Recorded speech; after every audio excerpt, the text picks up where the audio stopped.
Holy shit! Yup, that's me, mid-air, pointing off the end of a 35-foot cliff in Sedona, Arizona. But it didn't start here. Let's back up and take a look at what happened. This story starts right here in northern New Jersey. I was setting out on the Trans-American Trail, an almost entirely unpaved route stretching across the continental U.S., and I was riding it solo on my motorcycle. I had one mission: get to Arizona by October 12th to launch an 18-day rafting trip through the Grand Canyon with a group of almost total strangers. The trail ended up being way longer than expected and way gnarlier, but it was also unbelievably beautiful. My sore butt and a ticking clock kept my throttle cracked wide open, and somehow I made it a couple days early. So I hit up some friends in Sedona and rallied the crew. Things were about to get interesting. This is the notorious Highline Trail. Double black. Extremely steep, watch out. Gonna...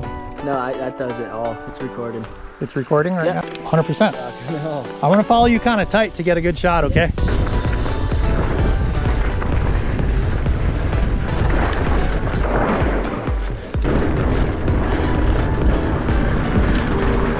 Sick!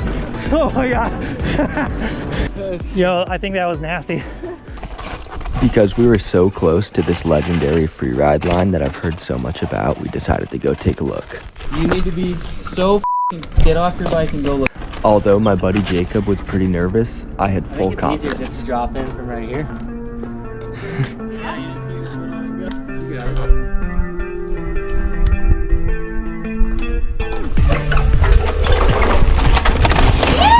Sick, bro!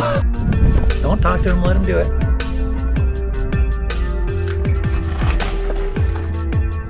After hitting the top and bottom rollers, I felt ready to drop in. Let's break down what happened on the full pull. So I come creeping down this first steep section of trail and hit this compression that folds my front tire. I get pressed to the front handlebars, and yeah, that's why you do your push-ups, kids. At this point, I lose both my feet and I'm bobbling around and end up pointing off the edge of this 35-foot cliff. I've got no choice but to commit, so I plant my right foot and air off the side. My heart was in my throat and I was more scared than I've ever been in my life. Thank God I landed holding onto the bike and put all that energy into it. The tops of my feet were dragging and my chest was barreled into the seat, but somehow I ran out of it without even touching my butt to the ground.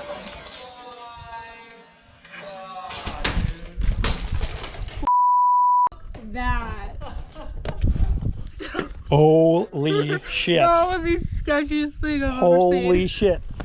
Dunkles, are you good, buddy? Bro, you made the best of that situation. You don't even know. That was ninja reflexes, dude. Oh.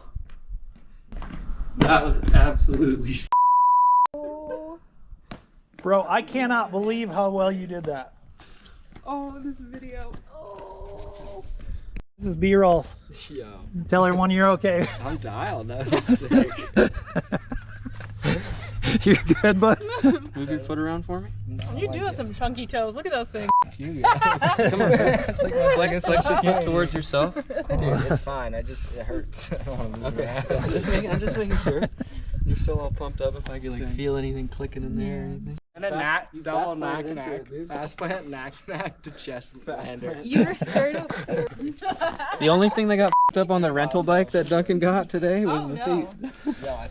So yeah, that's the story of my crash. Every day we take risks, whether it's getting behind the wheel of a car or just crossing the street. And some are louder and more deliberate than others, like this crash. This one shook me to the core and could have ended a lot worse. But the truth is, I made it. And looking back, I wouldn't change a thing about that day.